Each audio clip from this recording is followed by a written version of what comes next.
La agencia libre sigue en marcha y todavía hay cosas que no sabemos cómo han terminado, pero en general lo más importante ya ha pasado y quiero aprovechar este momento un poco de calma para explicaros varios de los términos que estamos viendo continuamente, y sobre todo en este momento en agencia libre. Así que nada, simplemente quiero enseñaros algunos términos para que entendáis mejor cómo funcionan algunas de las cosas que escucháis continuamente en la agencia libre. Bienvenidos una vez más a Basket 365, soy Denis y en este vídeo vamos a hablar de agencia libre restringida y de cómo funciona, de qué es un sing and trade, de qué es una excepción de intercambio y por último de cómo funcionan los intercambios a la hora de igualar salarios entre un equipo y otro. Antes de nada, si estáis aquí me imagino que es porque os interesa la NBA, así que os animo a que os suscribáis, dadle a like a este vídeo en particular si os ha gustado y comentadme abajo lo que opinéis y ahora ya sí, voy a empezar.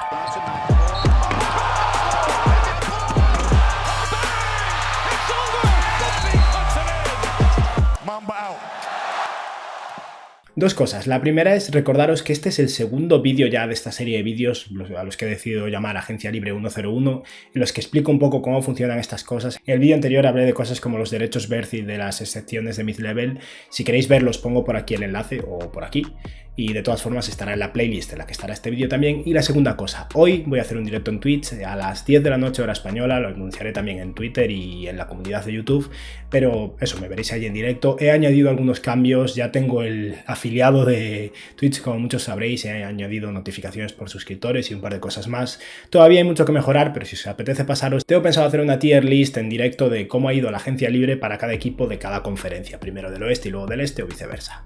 Y bueno, ahora ya sí vamos a hablar un poco de términos de la NBA, algo que para muchos no será interesante, pero me imagino que para varios tendrá bastante interés, así que vamos a explicarlo un poquillo. Lo primero, precisamente, es cómo funciona la agencia libre restringida. En otro vídeo que quiero hacer en breves, quiero hablar un poco de cómo funcionan los contratos de los jugadores seleccionados en el draft según su elección, y eso indicará cómo se llega a ser agente libre restringido. En este vídeo no voy a explicar esto, lo dejaré para entonces, simplemente voy a explicar cómo funciona este mecanismo. Básicamente, cuando un jugador es agente libre restringido, quiere decir que el equipo en el que está en ese momento tiene el derecho a mantenerlo, reciba la oferta que reciba ese jugador, igualando la oferta.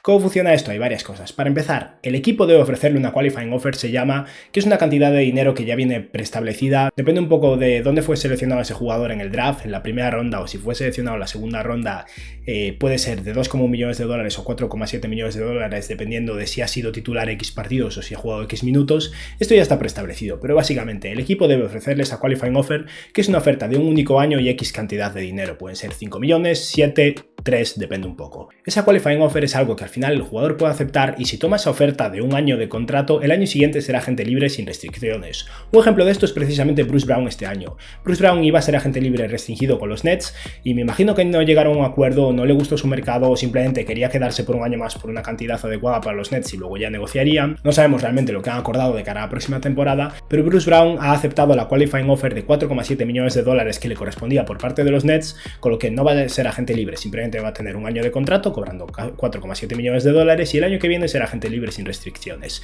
Sin embargo, esta qualifying offer tiene truco, porque el equipo se la puede ofrecer a sus jugadores sin problemas, pero puede retirarla cuando quiera, hasta una fecha determinada. Por ejemplo, en este caso es hasta el 13 de agosto, o sea que todavía queda tiempo. Así que si Bruce Brown quisiera aceptar esta oferta, pero los Nets no quisieran realmente mantenerlo por este precio, podrían haberlo rechazado y ya está, por lo que básicamente es algo muy pro equipo en este caso. Lo que hace esta qualifying offer es que limita al equipo a la hora de tener margen salarial, porque es un dinero que están reservando, o sea que si necesitan fichar a un agente libre y necesitan ese dinero, tienen que rescindir esa qualifying offer, y eso es lo que pasó precisamente con Kendrick Nunn. Los Miami Heat al principio de la agencia libre le ofrecieron esa qualifying offer tanto a Duncan Robinson como a Kendrick Nunn, dos agentes libres restringidos, pero cuando empezaron a hacer sus movimientos estaba claro que Nunn no se iba a quedar en el equipo y no les interesaba mantener sus derechos y reservar ese dinero porque probablemente no iban a igualar ninguna oferta, así que retiraron esa qualifying offer y tras eso Kendrick Nunn se fue como un agente libre sin restricciones a los Lakers por 2 años y 10 millones de dólares. Pero ¿qué es lo que pasa cuando un jugador es agente libre restringido? Su equipo quiere mantenerlo y ese jugador va a cobrar más que la qualifying offer, así que no la va a aceptar y hay un equipo que hace una oferta. No hay ningún ejemplo este año porque no hay de momento ningún agente libre restringido que haya recibido una oferta, todos han sido intercambiados en sing and trades, ha habido truquillos básicamente para que no haya una oferta legal de agente libre restringido, pero el año pasado tuvimos una bastante clara con Bogdan Bogdanovic, así que vamos a hablar de este caso. Bogdanovic el año pasado era un agente libre restringido de los Sacramento Kings y los Kings tenían dudas, o sea, se planteaba la posibilidad de mantenerlo en función del mercado que tuviera. Y los Atlanta Hawks decidieron ofrecerle un contrato. La oferta que le hicieron fue de 4 años y 72 millones de dólares. El momento que Bogdanovic acepta esta oferta, él no puede aceptar varias, tiene que decidir qué oferta aceptar, la firma y se la ofrece, digamos, a su equipo, a los Sacramento Kings. Desde ese momento el equipo que tiene los derechos sobre el jugador tiene un total de 48 horas para aceptar o rechazar la oferta. Esto tiene truco porque hay equipos que tienen miedo de ir a por agentes libres restringidos porque, como veis, la agencia libre va muy rápido. Si un equipo tarda en tomar una decisión, al final el otro equipo se pasa con su dinero bloqueado durante 48 horas pendientes de si tienen la posibilidad de conseguir a ese jugador o no. Por eso, por ejemplo, ir a por John Collins hubiera sido complicado porque implicaría bloquear un máximo salarial o algo cerca de un máximo salarial y que posiblemente los Hawks después de 43 horas aceptaran la oferta y el otro equipo se queda con mucho dinero disponible y pocos agentes libres en el que gastarlo. Por eso hay bastantes problemas de cara a la agencia libre restringida y los equipos intentan hacer sin and trades directamente y ofrecerle un balón extra al equipo en vez de robárselo. Pero los Hawks lo que hicieron con Bogdanovic es un contrato complicado para los Kings. Los Kings querían a Bogdanovic, pero no querían pagarle demasiado y sobre todo querían un poco de flexibilidad. Lo que hizo Atlanta fue poner un contrato complicado sobre la mesa. La cantidad de dinero para empezar es bastante, 72 millones de dólares por 4 años, 18 millones por año, pero lo habitual es que los contratos vayan de menos a más y escalen progresivamente y den esos 72 millones de dólares, pero no empezando en 18 y acabando en 18, sino escalando progresivamente. Los Hawks le ofrecieron 18 millones por año literalmente, un contrato plano de 4 años. ¿Por qué? Porque los Kings, que están limitados a nivel salarial, estarían más dispuestos a lo mejor a empezar pagándole 15 millones y medio a Bogdanovic y que fuera escalando a medida que sube el margen salarial que empezar comiéndose esos 18 millones de dólares. Un contrato de esa cantidad pesa menos al final de contrato dentro de 3 años porque ha subido el margen salarial, pero al principio es más complicado, o sea que eso hace que se le atragantara más a los Kings y adicionalmente los Atlanta Hawks le ofrecieron un trade kicker, se llama, que es un bonus extra para Bogdanovic, en este caso el 15%, que quiere decir que si Bogdanovic es intercambiado, su salario aumenta un 15%, con lo que se acerca más a los 20-21 millones, dificultando todavía más para los Kings mantener a Bogdanovic con intención de intercambiarlo porque no es un contrato de 18 millones, sino que es de más bien 21 para el equipo que lo recibe. O sea que lo hicieron complicado y de ese modo los Kings decidieron dejarlo ir. En el caso de que Sacramento hubiera igualado esta oferta de Atlanta, hubiera sido en las exactas condiciones que ofreció Atlanta a Bogdanovic, o sea, 72 millones de dólares repartidos en 4 años, planos, 18 millones por año y con un trade kicker del 15%. No puede haber modificaciones y eso es lo que lo hace complicado y hace que los equipos tengan que ofrecer de más y hacer truquillos para que el equipo que tiene los derechos sobre un jugador y tiene interés en mantenerlo decida dejarlo ir y no se atreva.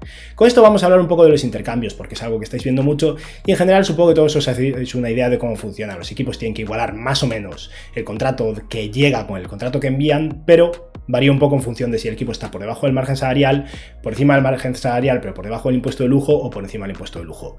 De la situación salarial de los márgenes también hablé en mi vídeo anterior de la agencia libre 101, así que tenéis por aquí el enlace una vez más, pero básicamente hay 3 opciones. Si un equipo está por debajo del margen salarial, no tiene demasiada complicación. Digamos que un equipo está a 20 millones de dólares por debajo del margen. Pueden absorber cualquier contrato, incluso sin enviar nada al otro lado, hasta llegar a esos 20 millones de dólares. Si un equipo tiene precisamente 20 millones de dólares, no puede absorber un contrato de 23. Tendrían que enviar 3 millones a cambio para seguir teniendo ese margen de 20 millones de dólares más 3, convertirlo en 23, igualar el salario del otro jugador.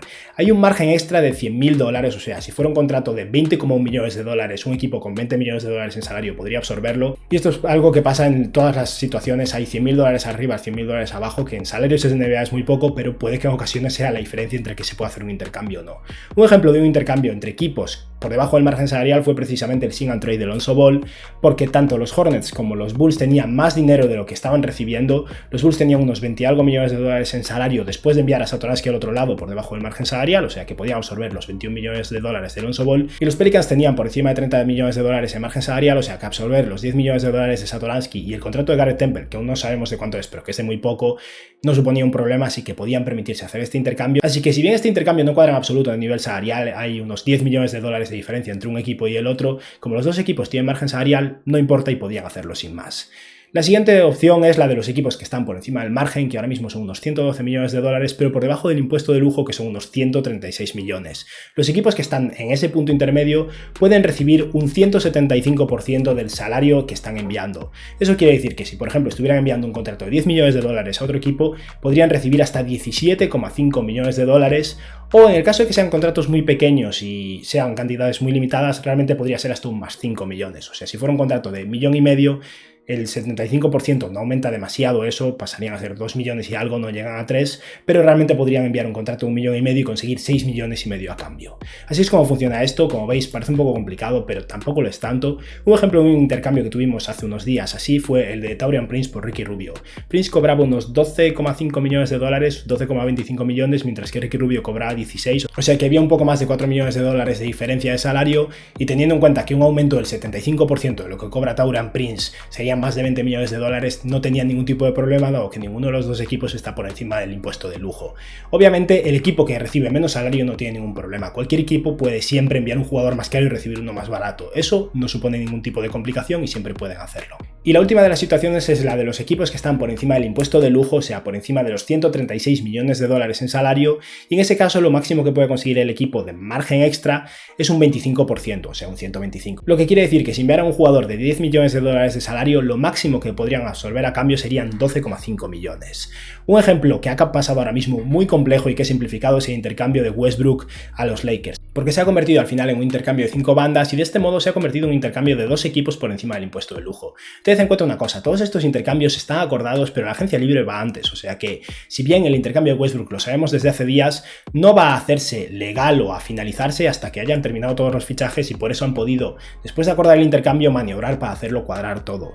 En este caso el intercambio fue Westbrook yéndose a los Lakers, básicamente los picks tampoco importan demasiado, y hay un par de equipos involucrados más, los Spurs y los Pacers, que están ahí para hacer de apoyo y conseguir algunas cosas, pero no importa tanto en lo que es esta explicación.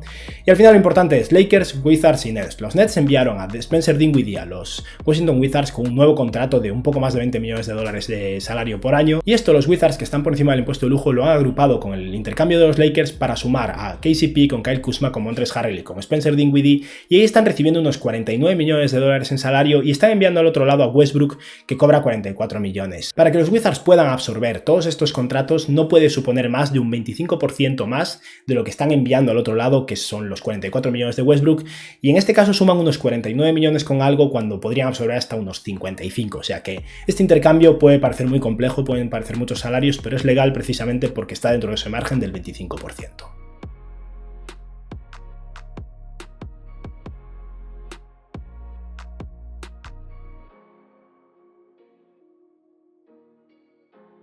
¿Y por qué los Nets accedieron a hacer este sing and trade y enviar a Dinwiddie a los Wizards? Básicamente porque consiguieron un par de segundas rondas y una excepción de intercambio de 11,5 millones de dólares. Así que vamos a hablar ahora de las excepciones de intercambio, que es algo muy habitual que todos los equipos tienen en mayor o menor medida y que muchas veces no se utilizan, pero que en ocasiones son importantes. ¿Qué es una excepción de intercambio? Básicamente es una excepción que un equipo puede generar si envía un jugador a otro lado y a cambio no recibe la misma cantidad de dinero. Por ejemplo, los Jazz este año enviaron a los Thunder a Derek Favors para librarse de su salario de casi 10 millones de dólares. A cambio de esto han conseguido una excepción de intercambio de casi 10 millones de dólares porque no han recibido salario a cambio. Estas excepciones se pueden dividir en varias partes, no tienen por qué utilizarse en una única ocasión, y el ejemplo más claro es la que tenían el año pasado los Celtics, de la que se habló durante toda la temporada, y es que es una excepción que crearon cuando enviaron a Gordon Hayward a los Hornets. ¿Cómo funcionó esto? Básicamente los Celtics estaban a punto de perder a Gordon Hayward porque los Hornets tenían dinero para ficharlo sin más, haciendo un par de maniobras, y al final los Celtics querían sacar algo a cambio, por lo que le pidieron a los Hornets que les permitieran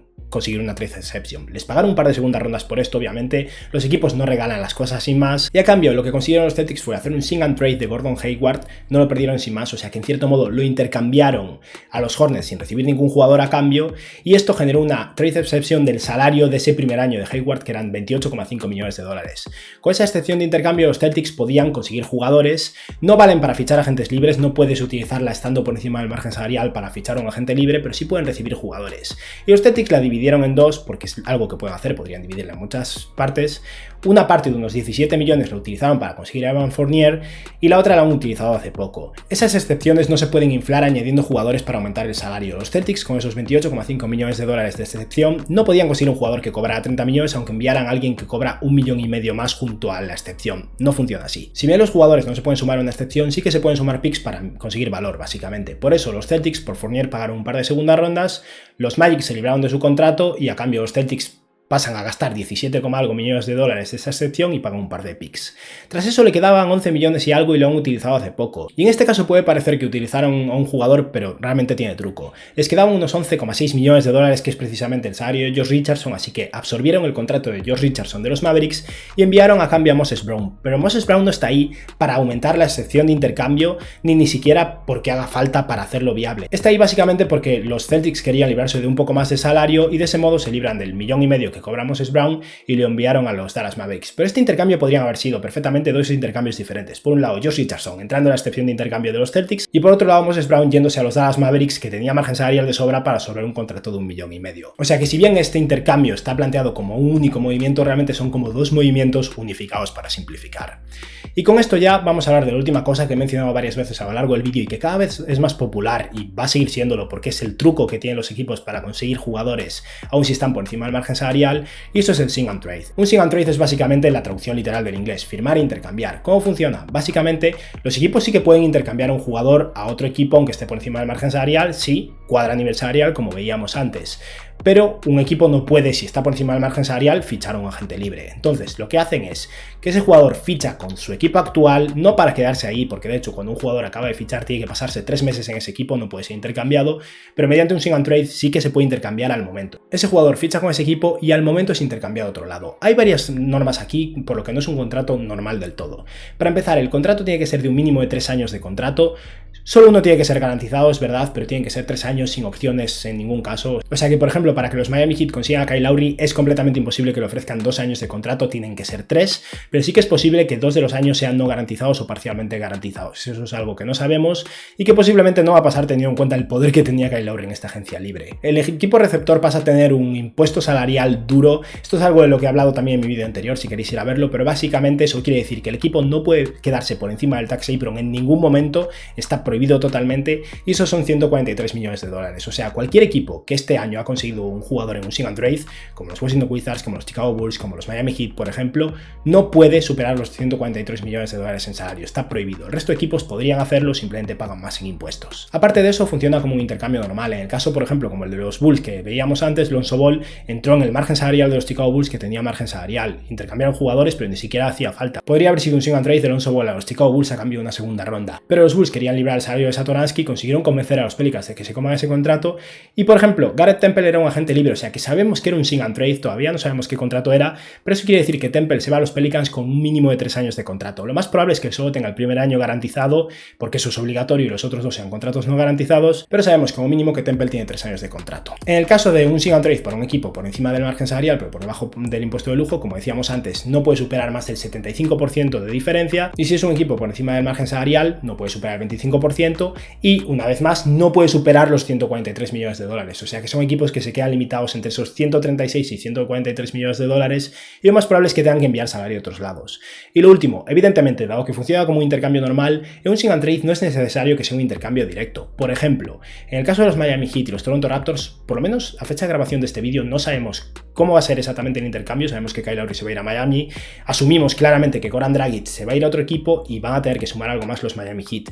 Pero básicamente los Heat, para recibir el contrato, unos 30 millones de dólares de Kyle Lowry, por su situación van a tener que enviar unos 20 y algo millones de dólares más o menos, pero no tienen por qué enviarlos a Toronto. Toronto podría incluir un tercer equipo y que directamente Goran Dragic se vaya a otro lado y yo solo recibir 2 millones de dólares. No hace falta que sea un intercambio directo, puede haber otro equipo involucrado. Y con esto ya hemos terminado con la segunda edición de mis vídeos de Agencia Libre 101 y nada, espero que os haya gustado el vídeo y que tengáis un buen día. Adiós.